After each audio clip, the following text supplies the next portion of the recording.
Blackface situation that came out. Now, first of all, when I looked at it, I was like, "Yep, that's Arbery. That's Degrassi days." Yeah.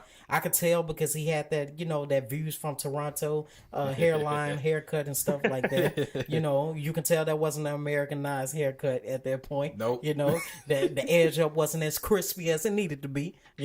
So KFC. yeah, it looked like it was the shaky hand edge up. At that time. I call that the Red Bull. Yeah, because it's shaking all over the place.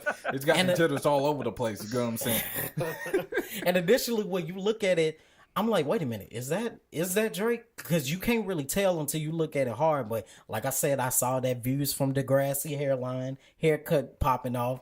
With them views. Plus it's so audacious that you're like, oh, this is a Photoshop. Oh man, they did him dirty, and it's like, that haircut was more of a light version of "Thank Me Later." Yeah.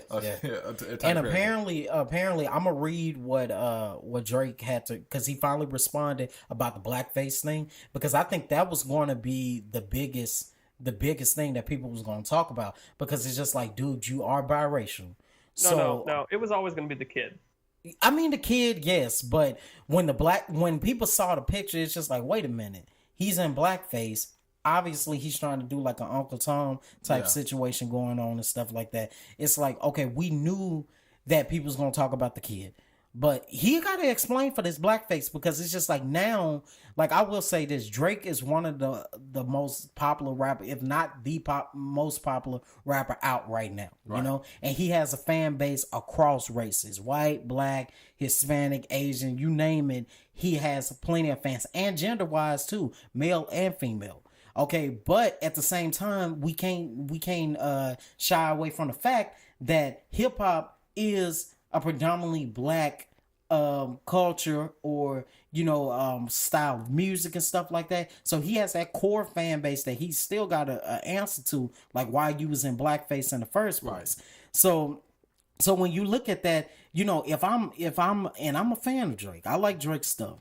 If I'm a fan of Drake, I'm black, I'm looking at him like, dude, so was you trying to shy away from the fact that you actually are half black? Was you trying to do that back then? And then when you was on Degrassi, like trying to whiten it up for the audience a little bit more? And then when you decided to get into music or whatever, now you all about your black people? Because that's what it looks like on the outside looking in. Right. Now, like I said, he did respond, and I'm gonna read a little bit of exactly what he said.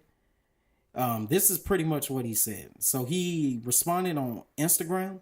Well, first, before I even say that, he is trying to get the picture taken down. So it's just like, dude. Yeah. I feel like that's the wrong. I feel like that's the wrong move. That's the wrong move. It's because if it's not portraying what you think it's portraying, you wouldn't get the picture put down at all. Yeah, and I mean, let's look at this. He was young, okay? You know how much dumb shit we do when we're young? Oh, man.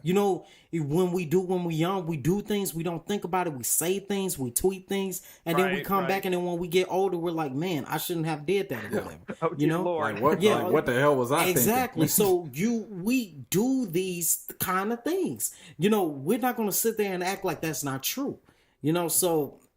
So, if he would have just explained it, I think he should have came out immediately, had a response. But the fact that he's actively trying to get the picture taken down, it's like, at the end of the day, the picture's out there.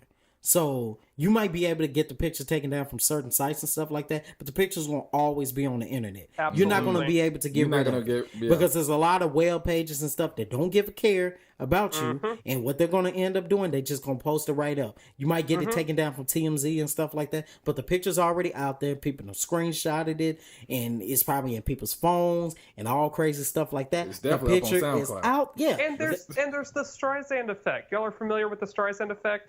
Yes.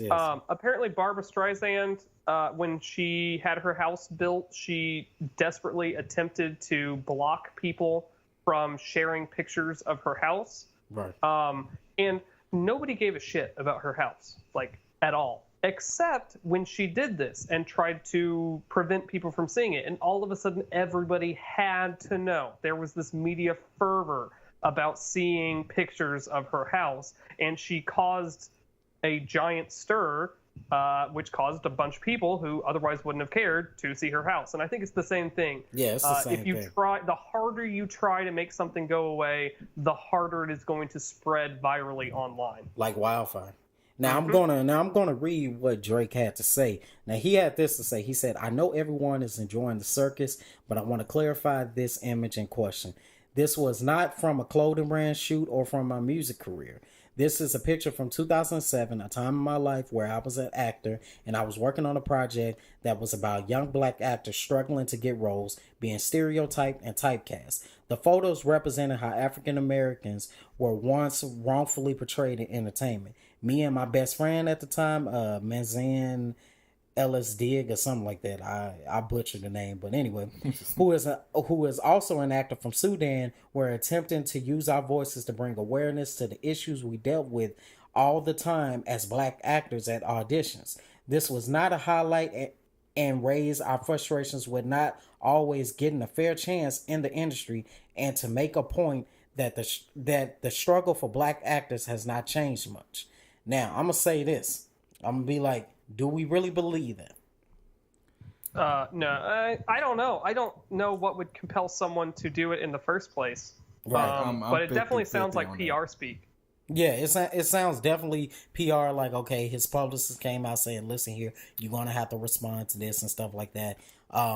Apparently he had posted this on, I guess it was his story, so now it is taken down. I think this is something where it's not, you shouldn't have just posted this on your story. You should have actually posted this as a picture on Instagram, so more than just the people that follow you can see it. Right. But well, I mean, people are writing news stories about it, and it's screenshotted and copied everywhere and transcribed in text, so it's out there. Yeah. So I mean, Pusha actually responded to that statement, and in response to what you just read, he said, "That doesn't change my view at all. You are silent on all black issues, Drake. You don't stand for nothing. You don't say nothing about nothing. You have all the platform in the world. You were so passionate back then? No, you weren't. That's number one. That's what I know." So Pusha ain't buying it. He's telling the truth. He's telling the truth. I mean, he's telling the truth. If we're talking about, and this is another thing. Like I've always told people, this is the reason why I don't put faith in celebrities about speaking about social issues. That's why I'm always saying I'm more interested in listening to the people who have boots on the ground. Celebrities that are being social activists on Instagram and Twitter and social media in general, I'm sorry, but it doesn't faze me. Okay. I mean, I don't know what Pusha T's doing to, help black causes either. I have to look into it. I don't even want to even attempt to try to get into it.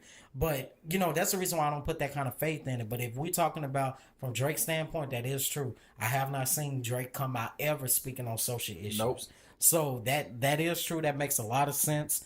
The picture, again, it's hard to believe. I think that the other actor, if he spoke out and kind of verified what Drake was saying, then maybe I'll believe it. But right now, we haven't heard anything. I do think it's a PR stunt. Yeah, essentially, it's a PR stunt. It's damage control at its best, right? So I'm gonna say this. Okay, so apparently he was gonna have the Adidas line came out. He was gonna introduce his baby. His album's supposed to come out June 22nd. So. I'm gonna say this. I think this is gonna mess up his whole flow. As far as he was gonna have this whole rollout, and now it's basically been spoiled because of this beef. It could. I mean, public perception. Like I said before, it's reality. Yeah. What people think of you will affect whatever product that you're trying to push out there. So Drake is still probably going to sell out in the first week. He's going to sell out. He's going to sell out, and our attention span is so short that next week is going to be something else going on. Right. We're going to totally forget that these pictures actually came out. That's unless but I'm going to ask Evan this. I'm going to be like, Evan, I know you got to go in a few minutes, but Evan, do you still believe that this is fake? I believe that this beef is real.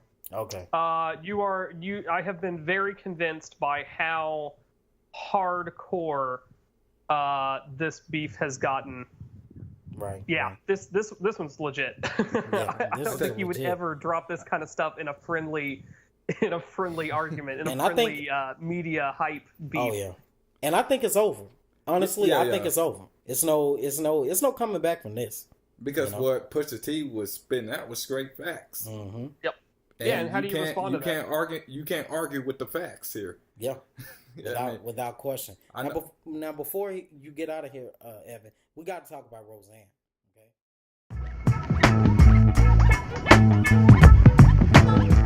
Hi, this is Germany, co-host of the Leg Podcast. Tune in every Monday, only on the TMC Network.